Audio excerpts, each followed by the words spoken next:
I recently came across a video which talked about how to improve your storytelling, and today I'm going to be going deeper into it. And so firstly, I want to be talking about why it's important. And yeah, storytelling is important because it allows us to get our ideas across to other people, and yeah, we'll also learn to be more confident when speaking to others.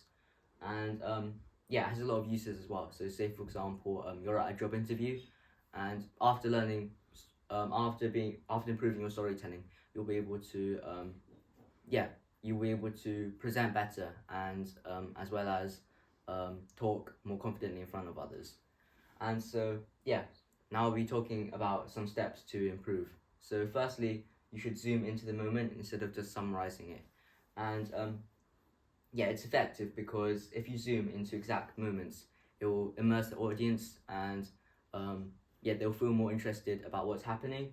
However, on the other hand, if you just give like an overview and don't go deeper into it, then the audience will just lose interest. So the first technique is to talk about the location, and yeah, it will basically set the scene, and it states like, and the audience will have like a picture in their mind of what's going on, and you should avoid like overly um, overly like a lot of details, since like it's supposed to be a picture that someone has in their minds, and it can be different for everyone, and it will also like, if you go too deep into it, then the audience will also just lose interest as well. And so yeah, it can be, describing the location can be of anything. So for example, it can be maybe like of a living room or a kitchen or a school, and yeah, it just really sets where the story is taking place. So for example, yeah, in the detective story, Murder on the Orient Express, it clearly sets the location on the train, which shows that the murderer is is on the train, since it's quite a small space to be in, and it's not easy, and yeah, and it's not easy to get off. And so, I mean, it is easy to get off, but in that particular circumstance, no one got off, and so yeah, there's only a few suspects that could be the murderer, which were on the train. The second technique is to include actions. Yes, like what did you do? And it's good to use the present tense, since it makes the audience feel like they're in the moment, and you can also capture like your emotions and your yeah, your like what you feel and your emotions during that moment. And yeah, state it as if it's happening right now. So for example, say you were talking about how you forgot to complete your homework and you're standing outside the teacher's office. Instead of just saying, "Oh yeah, I was extremely nervous because I didn't do my homework, and I was waiting for my teacher to give me a punishment." You could say something like, "Oh yeah, I paced across the corridor anxiously because I didn't manage to do my homework." It makes it a lot more, I guess, interesting to listen to, and yeah, it's, like I said before, it makes it feel like the audience is actually experiencing it.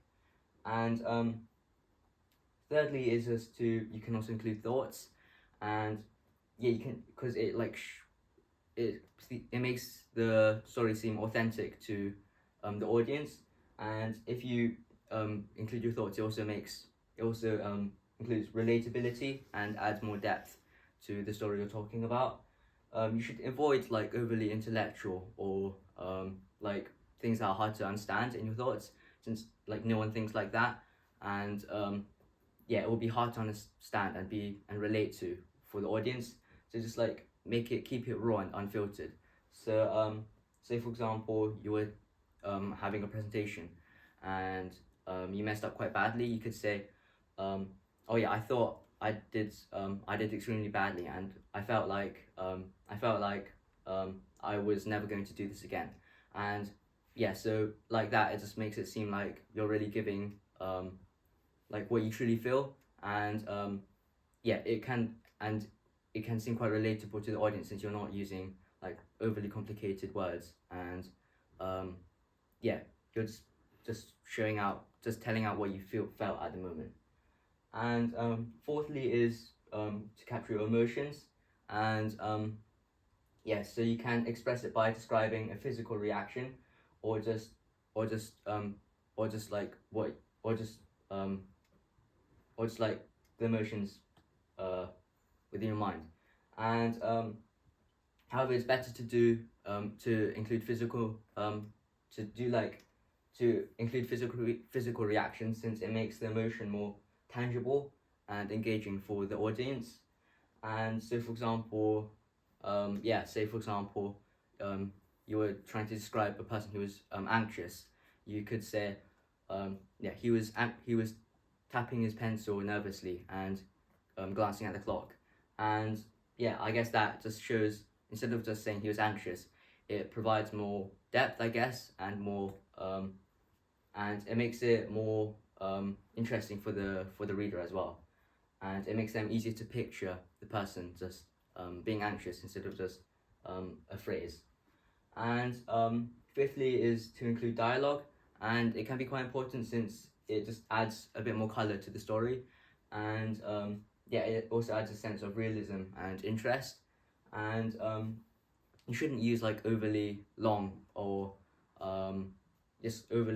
complicated phrases. You should use just like short and concise phrases that are quite catchy.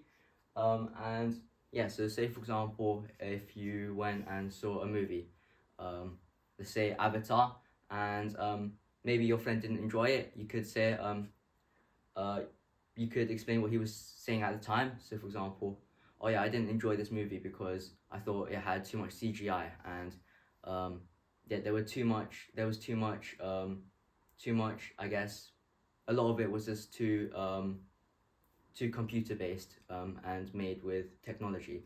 And so yeah, I guess it just adds a sense um, of reality into the story. So because if you're just narrating it from behind, then they won't really feel like anything, and you already know what's going to happen. However, if you actually just include conversations in it, then it feels like, yeah, it actually really happened, uh, and it also makes it more interesting.